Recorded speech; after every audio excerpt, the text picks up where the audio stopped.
નવલખી મેદાન ખાતે ગિરિરાજ કૃપા મહોત્સવનો અંતિમ દિવસ અને ત્યારે વૈષ્ણવો મન મૂકીને રાસે ઘૂમ્યા।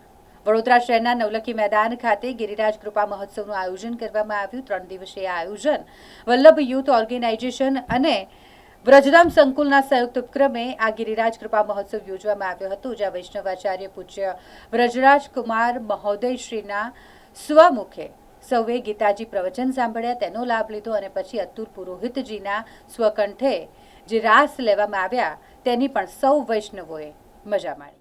ગરબા ગાયક અતુલ પુરોહિતે વૈષ્ણવોને રાસોત્સવમાં ઝુમાવ્યા। ઉલ્લેખનીય છે કે શ્રી ગિરિરાજ કૃપા મહોત્સવના અંતિમ દિવસે વૈષ્ણવો મોટી સંખ્યામાં નવલખી મેદાનમાં ઉમટી પડ્યા હતા। મોડી રાત્રે રાસોત્સવનું આયોજન કરાયું હતું અને જેમાં નવરાત્રિની જેમ ચણિયાચોળી પહેરીને મહિલાઓ ગરબે ઘૂમી હતી।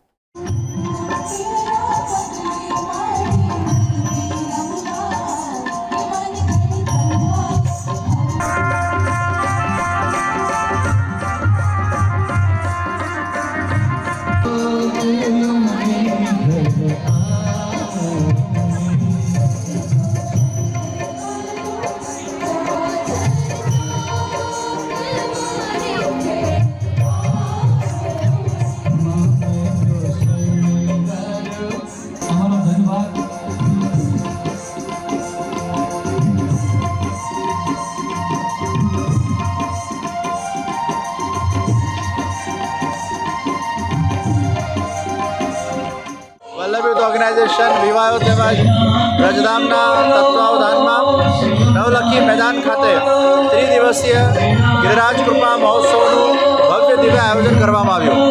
ભગવદ્ ગીતા સત્સંગના અંદર ખૂબ મોટી સંખ્યામાં લોકોએ સત્સંગનો લાભ લીધો। 6 વાગે આટલી ગરમીમાં પણ લોકો ભેગા થતા હતા, પ્રતીક્ષા કરતા હતા। 7 વાગે સત્સંગ શરૂ થતું હતું। ખાલી ભોજન કરવા જ લોકો આવે છે એવું નથી હોતું, પણ સત્સંગ માટેની જિજ્ઞાસા જે શહેરીજનોએ બતાડી છે તે ખરેખર ખૂબ આવકારનીય છે। તેના માટે હું સર્વ શહેરીજનોને, સત્સંગીઓને એમની જિજ્ઞાસાને વંદન કરું છું।